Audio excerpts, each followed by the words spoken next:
Welcome to this special podcast on the political crisis in Kyrgyzstan. My name is Nigel Gould-Davies. I'm Senior Fellow for Russia and Eurasia at the International Institute for Strategic Studies.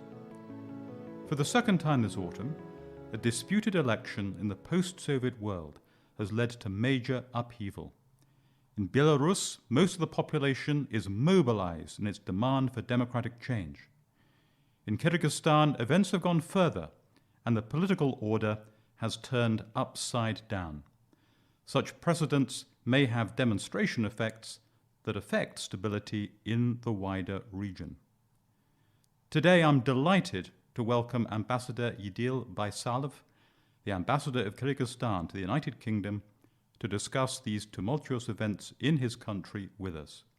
There is no better person to guide us through them. We hope you enjoy this interview with Ambassador Baisalov. If you'd like to hear more in-depth conversations on global political, geostrategic and defense issues, please subscribe to the IISS's podcast series, Sounds Strategic, available on iTunes, Spotify, or wherever you listen to your favorite podcasts. There are a few people who have been a civil activist and a political refugee and an ambassador, but Ambassador Baisalov has achieved all this and is still only 43 years old. He took up his post as ambassador in August of 2019, and he has long been a leading activist for the rule of law and democracy in Kyrgyzstan. He first came to international prominence back in 2005, when he played a leading role in the so-called Tulip Revolution of that year that led to the ousting of President Akayev. He then campaigned against crime and corruption under Akayev's successor, President Bakiev, and in 2006 he survived an assassination attempt.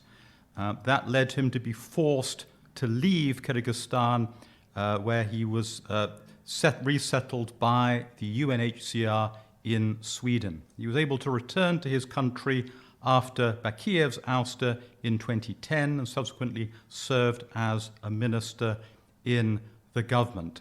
Welcome, Ambassador Baisalov. Thank you very much. Glad to be here. So we will discuss the recent developments in Kyrgyzstan that have led to yet another change in political order there. These events began after the parliamentary elections, which took place on the 4th of October of this year. Those led from the following day to protests that grew in size against alleged vote buying and fraud. A state of emergency was then imposed by President Jeyenbekov, but that did not halt the tide of demands for change, and on the 15th of October, President Jeyenbekov resigned, saying that he did not want to go down in the history of Kyrgyzstan as a president who allowed bloodshed and shooting of its people. His successor is the new acting president, Sadir Japarov, who, before these events began, was in prison on kidnapping charges. So those are the bare bones of what has happened now, and we have Ambassador Baisalov to explain them all in more detail. So, Ambassador, I'd like to ask you first, what are the underlying causes of this political crisis? Why did this arise apparently so abruptly and lead to such far-reaching change? Well, I'm happy for this opportunity to address the audience of your esteemed institute, not only here in the UK, but probably have this opportunity to have this to clarify the events, because I know that the last 2 weeks, or as some of the international journalists called them, the 10 days of turbulence in Kyrgyzstan did indeed come very unexpectedly and abruptly. But of course, if you try to think about them, they are the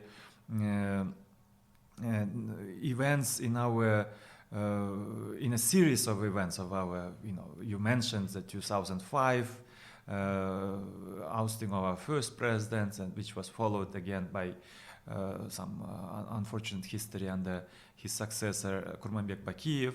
And in 2010 we had the new government, but over the last decade we had succeeded in building the very state-of-the-art, I'm very proud to say, state-of-the-art electoral system. And as you reminded, I was a democratic activist in my youth, and in the late 90s and in the whole decade, I remember how we organized thousands of non-partisan election observers.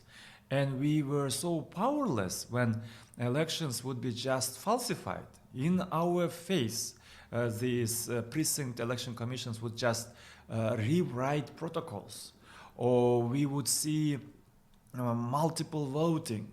I mean, in the early years, we would see, it was completely acceptable for a head of a large family in some rural Kyrgyzstan just come and throw, 5 or 6 passports and receive 5 or 6 ballot papers for all of his family. That was normal. But because of a lot of work that was done by the civic activists, and we have a very active civil society, but also as a result of these turbulent events of 2005-2010, several last cycles of parliamentary elections and presidential elections have been certified by OSCE as free and fair. So we are done with all of these outright falsifications. We have introduced the system of biometric identification. So one man, one voter, one vote. We, there's a lot of it is technological, but a lot of also has changed in the administration of this election. So what was supposed to be a normal, parliamentary election of October 4th, actually, and we were very confident that they're going to be clean, because there's, again, I would like to emphasize that there are simply no ways of them being falsified or miscarried. But what happened was that we had powerful forces, and we knew them by name. They amassed a vast fortune because of various criminal, abuse of system of customs officials, etc. I mean, like, we can go there in more detail. But those people decided that they can buy the votes, and they ran a massive vote buying campaign. And simply when the results were tabulated, and they were tabulated within minutes, because all of it is electronic.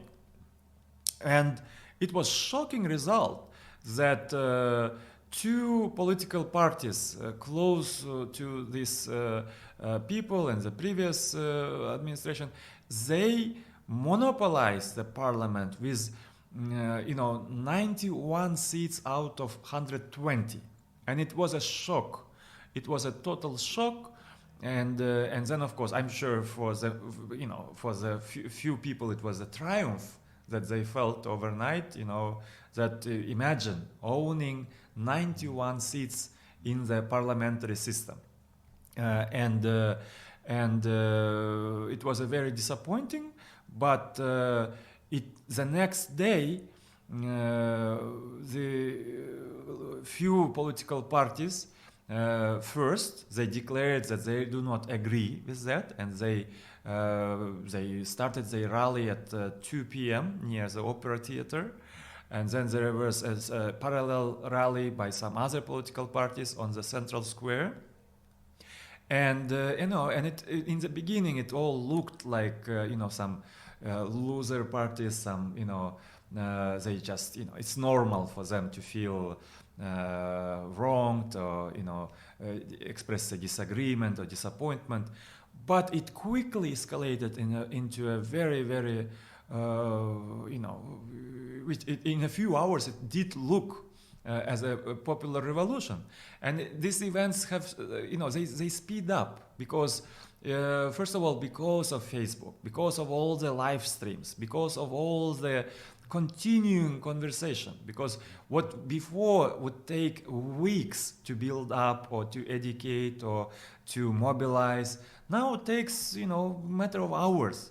And so in a few hours, these rallies, these two rallies, they joined their forces on the central square, and then, leading cultural figures, leading pop stars, very, very popular young men and women, they started coming to the central square, and it was shocking. I had been following, and at one point I had to say myself that, I started saying that this is a revolution. If these people, and especially a few also very youth leaders, they would not have a problem picking up cabinet appointments in any subsequent government to be formed even by those corrupt regimes, because as you know, they will try to co-opt and reward and other things. But when I saw these people, both from politics and civil society and cultural figures, that they were ready to burn all bridges and call names and criticize, it was clear that this is not going just to melt or just to be scrubbed under carpet or anything. And then, of course, the crowds grew larger on that night, Monday night, the next night after the elections, and unfortunately, the government, the head of states, they were not flexible enough to address those concerns. But around midnight already, they were telling that they are ready to consider an annulment of the results. But it was too late because police tried to disperse, and they used the tear gas, those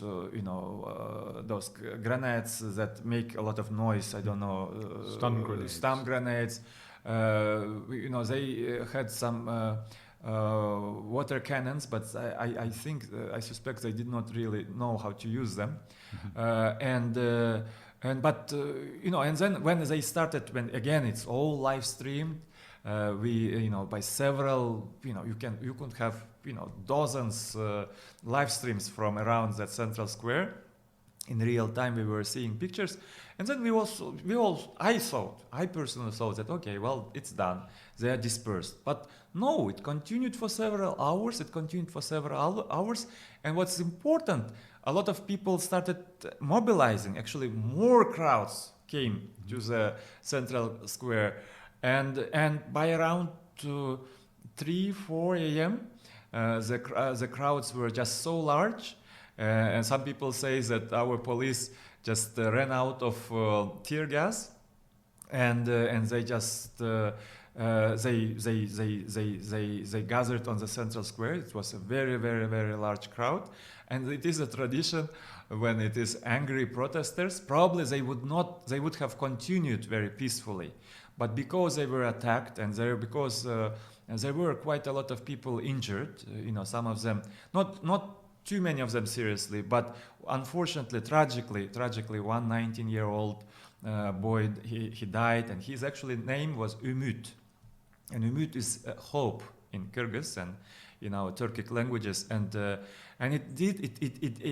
from that point it became an Umut Enklavı, a revolution of hope, which is dubbed, and this parliament house was overtaken, but what was very, very special about these events, you could expect this lawlessness, disorder, and this very, very angry young man and women, they would be like overtaking, and they could have looted all this downtown shopping malls, etc., but no, not a single other glass door or anything, nothing, no looting took place. They stayed there, but they went and demanded the release of political prisoners. including our former president, including some of the officials, and including the man you mentioned, who assumed now the acting presidency, Mr. Sadir Japarov.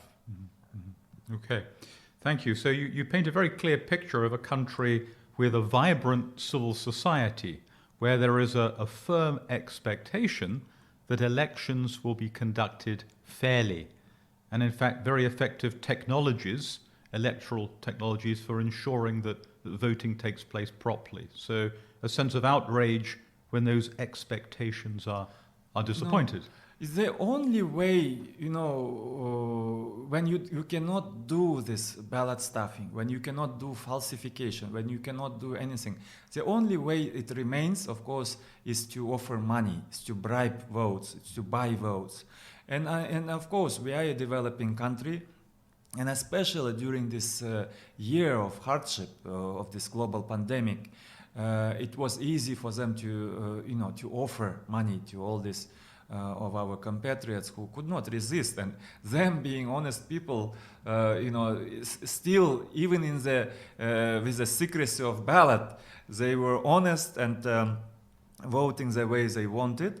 But it was, of course, absolutely, on par of a takeover, purchase of the state. It was a coup d'etat, and I can tell you that the whole political class did not accept it, and it was a civil society, but also the head of state, Mr. Sooronbay Jeyenbekov, also, of course, immediately offered concessions, and he said, and the next day the Central Election Commission cancelled the elections.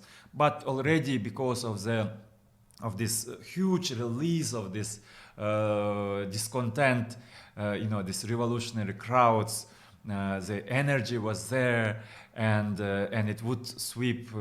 It swept also the head of state, and Mr. Sooronbay Jeyenbekov had to resign to give way for the new system to evolve. Mm. So these are extraordinary developments. 10 days after elections, the whole political order has been changed.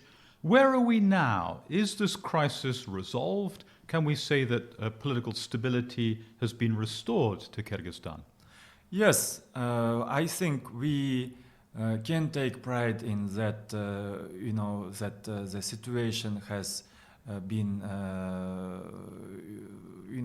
followed the constitutional lines, and I don't want to say that the peace and order was restored, because it was never much, not much was happening outside of the central square.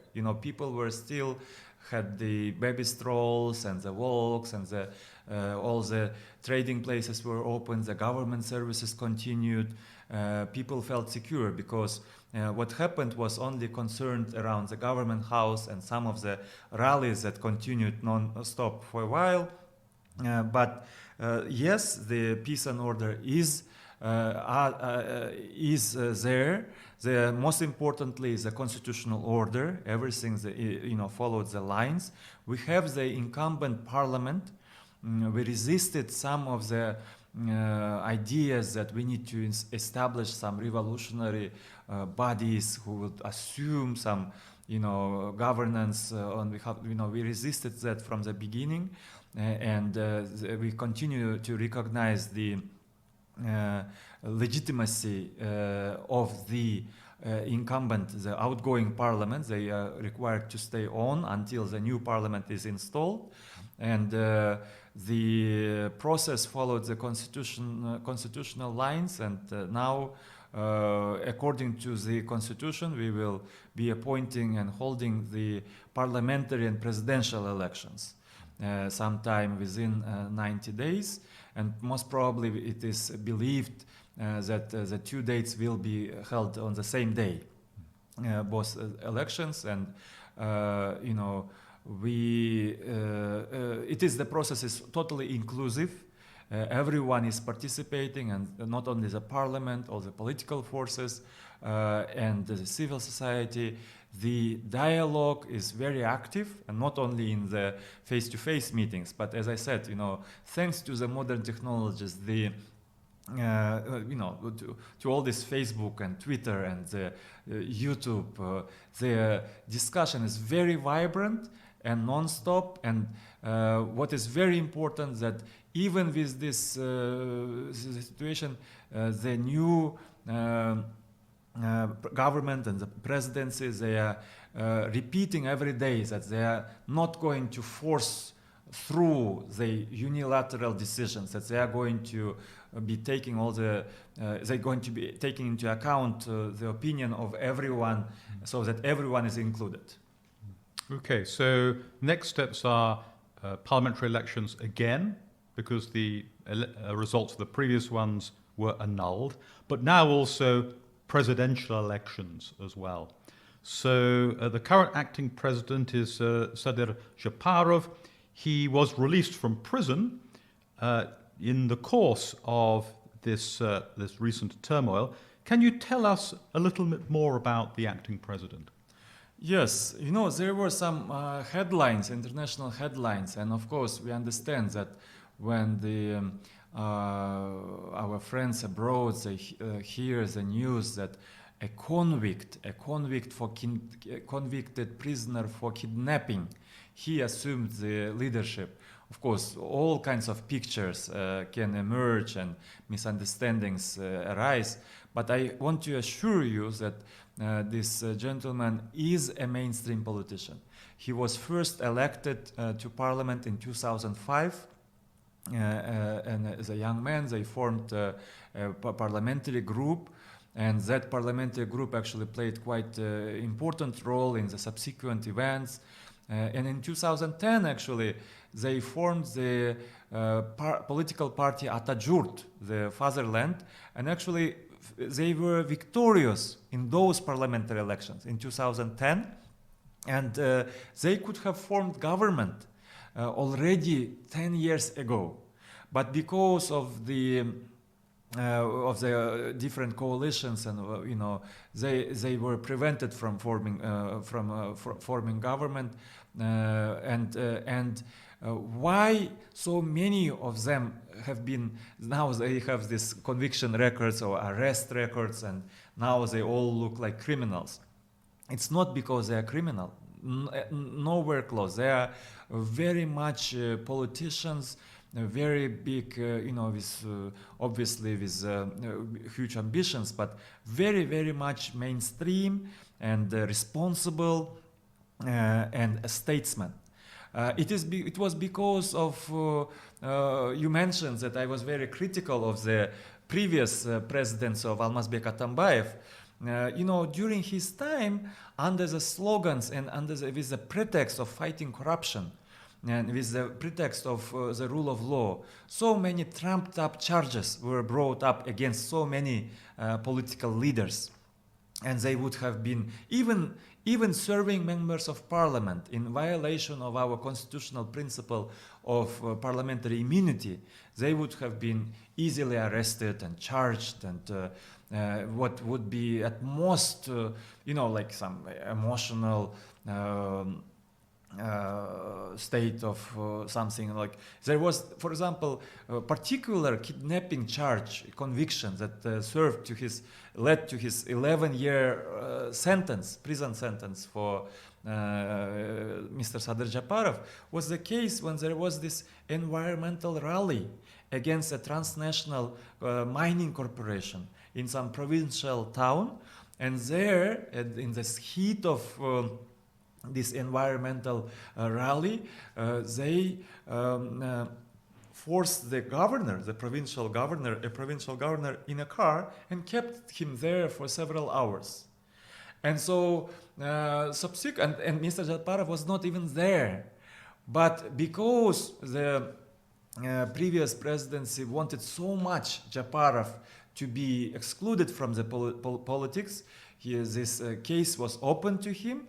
And of course, you could classify putting a governor in a car and keeping him there as a terrorism or as some state crime.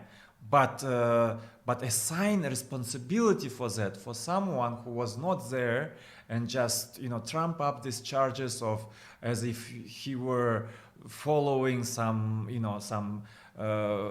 very, very anti-state behavior. Of course, it was very tragic, and it was actually the story of Mr. Japarov is actually that he not only he was imprisoned, he lost his parents, he wasn't allowed to visit those funerals, he lost his son. And so this, what will emerge, I believe, in the next few months, as we will see this man more confident on the political stage, is you will see that he's a very complicated figure. He has his own history of beliefs and convictions, and probably he spent the last 3.5 years in prison. You know how it can change any person, but it is it's huge injustice to call someone who sat in prison because of his political beliefs and actions and say that he's just a convicted kidnapper. So you're saying in effect that the acting president was previously a political prisoner, that he was put in prison on trumped-up charges. It is fact. It is a fact that it's very hard to argue with. And actually, I can point you to the statement by the president who put him behind the prison, who is himself now serving time and also facing numerous charges himself, that he actually said so far as saying that there were so many people who were put behind the bars during my term that now I believe they were there unjustly and I was blind. Those are his words. Some observers have nonetheless expressed concerns about the role of organized crime, including in politics. What can you share with us on that theme? Well, as you mentioned, I have a history of this activism, and especially after, I can tell you that this is not the first time this type of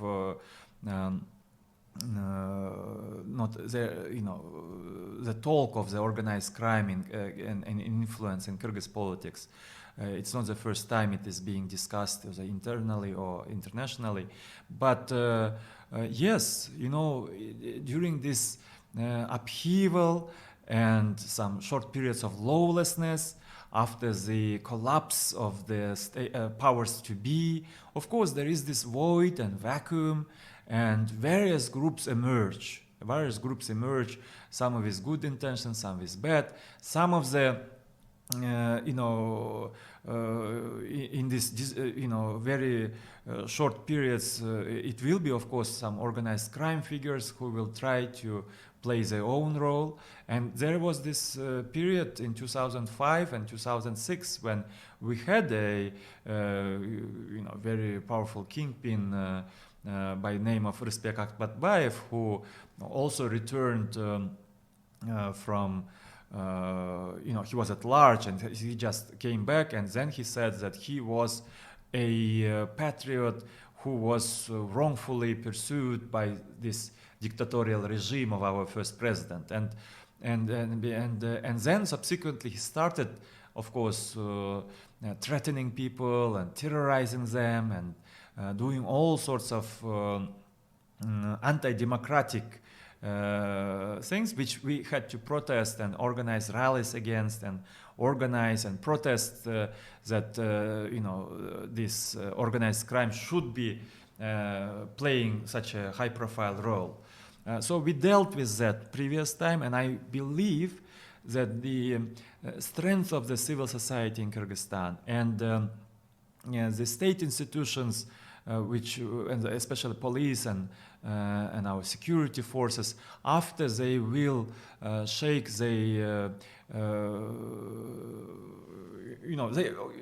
when the state collapses, one of the biggest consequences is demoralization of law enforcement. For several days after each of these events, our police just doesn't go into the streets. Policemen do not wear uniforms. It happens every time. We've seen it. But nowadays, now that we have installed the legitimate structures and there is this continuity of state and all these functions return, organized crime or some petty crime or some other forces which will probably continue to exist, which will remain a factor probably. I'm not here to I'm not that naive to say that they will not play a role. Of course they do. Of course, in any state they do. In any state they try to penetrate and influence and bribe or intimidate. And probably they will continue in some capacity in my own country. But to say that somehow they will dictate, they will to the legitimate state authorities of Kyrgyzstan is so much far from truth. And there has been some suspicions and allegations, for example, about the current people in power. But immediately, the first statements of both the acting president and of his government and appointees in the national security apparatus, they declared those organized crime kingpins that they are at large, that they are going to be arrested, that this, various racketeering schemes and other, they will be put an end, and businesses and law-abiding citizens will be under protection of the state. Okay. So Kyrgyzstan is the most democratic country in Central Asia, but governments there do not change only as a consequence of elections. They have changed now 3 times as a consequence of demonstrations and protests. First in 2005, then in 2010, and now just this past week.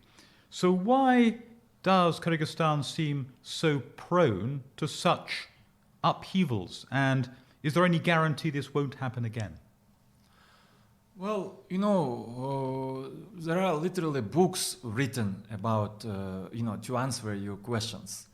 But how I feel about it is, you can go back a century ago and, even then the Western travelers, some Englishmen who traveled to our parts of the world, the Russian explorers, they all noted that the Kyrgyz people, they had their own character.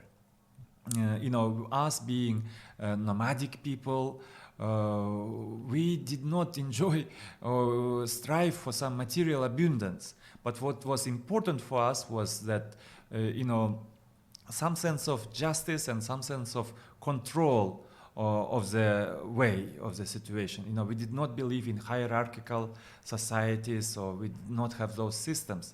Every horseman was quite a man of his own opinion and other things. But so it is in the national character. It is in our national character, and I say it with our pride, with pride for our youth, that once again showed that they will not take this type of corruption or injustice, and especially purchase of our state and domination by some illegitimate and wrong forces. I believe that our people are law-abiding, and they want to build a system, the government, the system of governance that belongs and shared by everybody. But when at huge costs to our development, there's no question about it. Both 2005 and 2010, they brought about, of course, huge loss of our, unearned, those revenues that could have been there.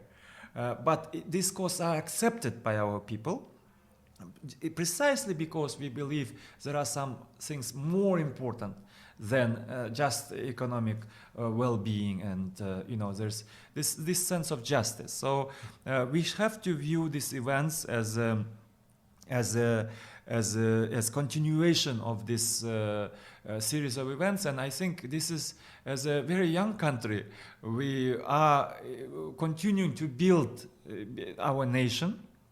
And sometimes we do look probably like a failed state, and there was a stream of those kind of expertise coming from some of our neighboring countries, some from afar, who tried to, somehow sign us off as a failure. But no, I think as a consequence of this type of events, which again I tell you just took 10 days to resolve. We will, with pride, hold parliamentary and presidential elections. We will form bodies of governance which will be responsible and accountable to our own people. And this time, again, we hope that it will work. We hope, and there is no guarantee that it's going to work by itself. It will take continuous involvement by our civil society. But as I told you, this is revolution of hope. This is how we know and how we want to celebrate.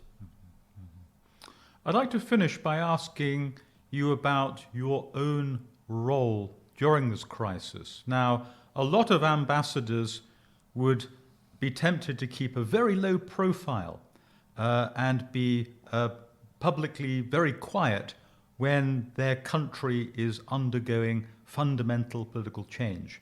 But this is not the role that you chose during this 10 days. You have been very publicly active, explaining and commenting on what has been taking place. Could you share with us how you conceived of your ambassadorial role at a time when Kyrgyzstan was in such uncertainty and upheaval? Well, Mr. Gould-Davies, you are yourself an ambassador. You were Her Majesty's ambassador in Belarus, so I'm not the one to lecture you on how ambassadors are to behave. But of course, for me, it was very, very complicated that because, of course, first and foremost, I'm an activist.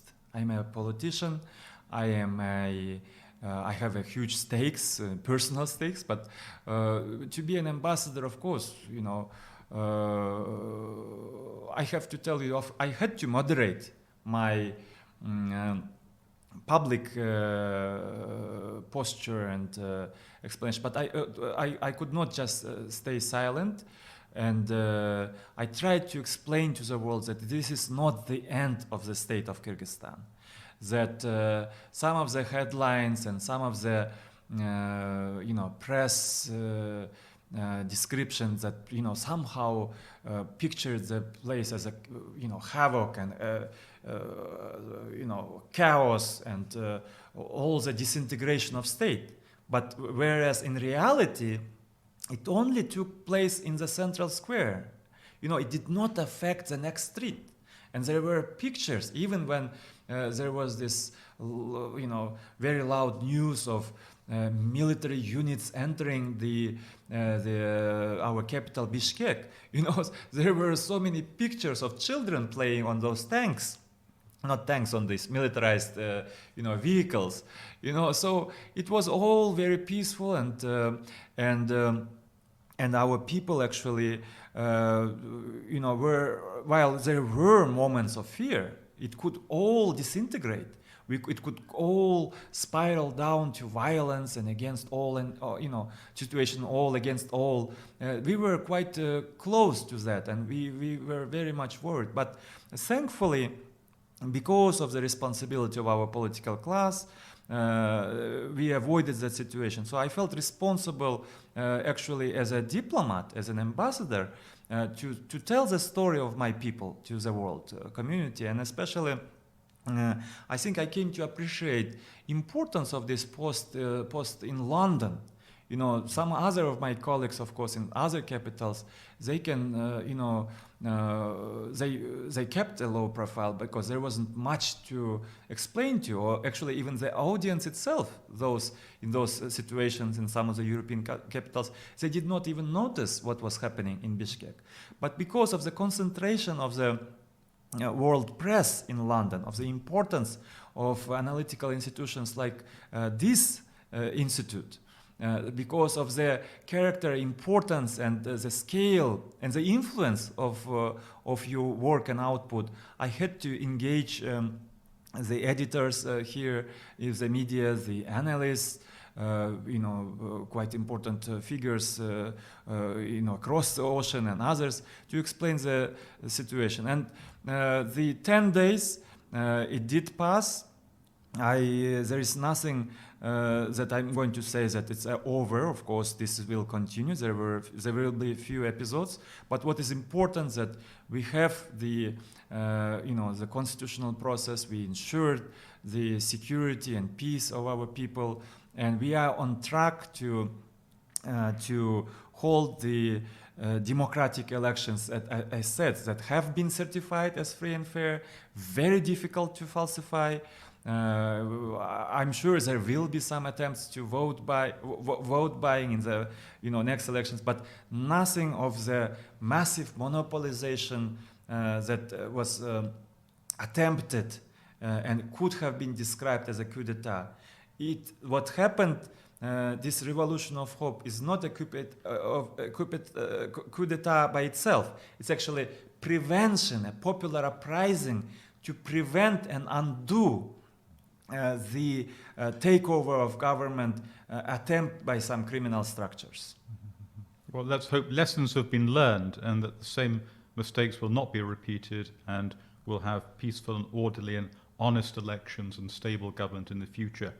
I've met many ambassadors in my time, but I don't think I've met one as original, as interesting as you. So, Edil Baisalov, activist ambassador, thank you very much for coming to the IISS today to share your views with us. We hope you have enjoyed this interview with Ambassador Baisalov. If you'd like to hear more in-depth conversations on all of these issues, please subscribe to the IISS's podcast series, Sound Strategic, available on iTunes, Spotify, or wherever you listen to your favorite podcasts.